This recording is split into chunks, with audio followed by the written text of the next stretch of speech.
पान की गुमती हो या चाय की अड़ी हो, टूटी हुई सड़कों पर हिचकोले खाते हुए बसों में भरी हुई भीड़ हो, आसमान की ऊंचाई पर प्लेन में यात्रा करते हुए लोग हो या कारपोरेट कल्चर की मीटिंग में बैठे हुए बिजनेसमैन हो, हर जगह एक बात की ही चर्चा हो रही है कि बीजेपी में मोदी के बाद कौन। इसके पहले ये चर्चा कुछ यूं होती थी कि विपक्ष में मोदी के मुकाबले कौन।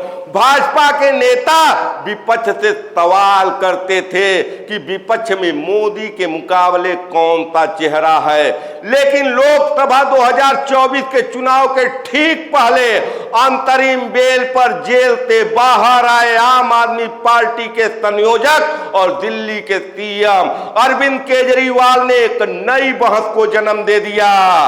सवाल उत्तराधिकार पर उठा दिया। अरविंद केजरीवाल ने स्पष्ट कहा कि 2 साल बाद पीएम मोदी 75 साल के हो जाएंगे और स्वाभाविक रूप से वो सत्ता छोड़ देंगे।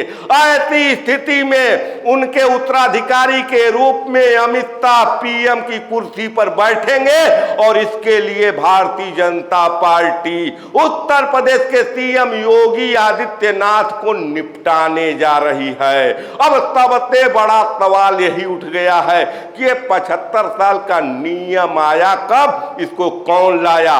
2014 में जब मोदी जी की सरकार बनी तो उनके कैबिनेट में लाल कृष्ण आडवाणी, मुरली मनोहर ज्योति को शामिल नहीं किया गया। न केवल कैबिनेट से मुरली मनोहर ज्योति और लाल कृष्ण आडवाणी को बाहर किया गया, बल्कि भाजपा के संसदीय बोर्ड से भी इन लोगों को बाहर कर दिया गया। लाल कृष्ण आडवाणी, मुरली मनोहर ज्योति को जगह तो मिली, लेकिन कैबिनेट में नहीं, संसदीय बोर्ड में नहीं, बल्कि उनको जगह मिलती है मार्गदर्शक मंडल में। तब से परंपरा हो गई कि 75 पार कर चुके नेताओं को मार्गदर्शक मंडल में भेजा जा रहा है। 2016 में जब मध्य प्रदेश में कैबिनेट का विस्तार होता है तो बाबूलाल गौर को और सरताज सिंह को कैबिनेट से बाहर सिर्फ इस आधार पर कर दिया जाता है कि वो 75 की उम्र पूरी कर चुके हैं। 2019 के चुनाव में सुमित्रा महाजन, लाल कृष्ण आडवाणी, मुरली मनोहर ज्योति को टिकट सिर्फ इस बेस पर नहीं मिलता है कि वो 75 की उम्र पार कर चुके हैं। यानी मोदी काल शुरू होने के बाद ये नियम बना, लेकिन क्या वास्तव में नियम मोदी जी पर भी लागू होगा? आज की तारीख में जैसी फिटनेस और जिस ढंग से काम कर रहे हैं मोदी जी, उससे तो यही लग रहा है कि 2029 तक भारतीय जनता पार्टी की कमान मोदी के हाथ में रहने वाली है। लेकिन फिर भी सवाल ये उठता है कि मोदी के बाद कौन। और 2024 के चुनाव परिणाम आने के बाद हिंदुस्तान के सियासत में सत्ता का जो बैलेंस है वो लगभग बराबरी पर आ गया है।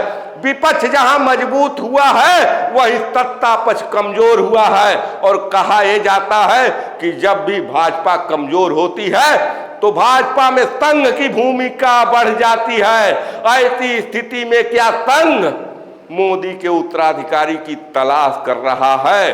क्योंकि लखनऊ और दिल्ली में जो तलवारें तनी होने की खबर आ रही है, जिस ढंग से केशव प्रसाद मौर्य, ब्रजेश पाठक दोनों डिप्टी सीएम यूपी के सीएम योगी आदित्यनाथ के खिलाफ तलवार लेकर खड़े हो गए, उससे तो स्पष्ट हो रहा है कि अरविंद केजरीवाल की भविष्यवाणी सही होने वाली है। ऐसी स्थिति में क्या संघ मोर्चा संभाल कर भारतीय जनता पार्टी के अंदर इस चल रहे शीत युद्ध को समाप्त करेगा? क्या संघ की कोई ऐसी रूपरेखा है जिस पर चलकर वो मोदी के उत्तराधिकारी का फैसला करेगा? 75 साल की आयु पूरी होने के बाद मोदी जी सत्ता छोड़ेंगे या न छोड़ेंगे, ये उनके अपने स्वविवेक पर निर्भर करता है।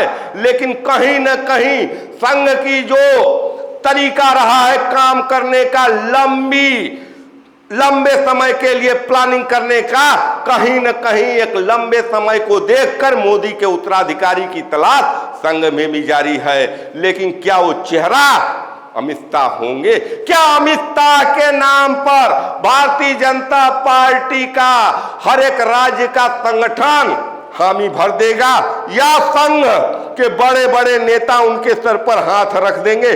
सबसे बड़ा सवाल यह है कि भारतीय जनता पार्टी को एक चेहरा चाहिए। जिस ढंग का चेहरा नरेंद्र मोदी का रहा, जिस ढंग का तेज नरेंद्र मोदी के चेहरे पर था, जिसके बल पर भारतीय जनता पार्टी केंद्र में तीसरी बार सरकार बनाने में सफल हुई, क्या वो चेहरा अमित शाह हो सकते हैं? क्या अमित शाह मोदी के उत्तराधिकारी बन सकते हैं?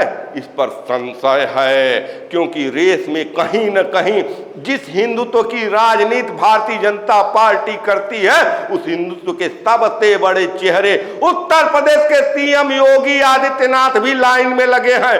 ऐसी स्थिति में संघ की भूमिका बढ़ जाती है कि मोदी का उत्तराधिकारी कौन बने।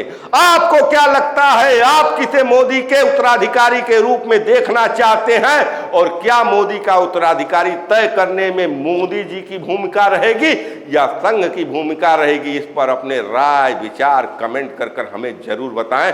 आपको ये एपिसोड कैसा लगा ये भी हमें बताएं। देखते रहिए खबरों के खिलाड़ी। मैं आपका पंकज कुमार। धन्यवाद। जय हिंद, जय भारत।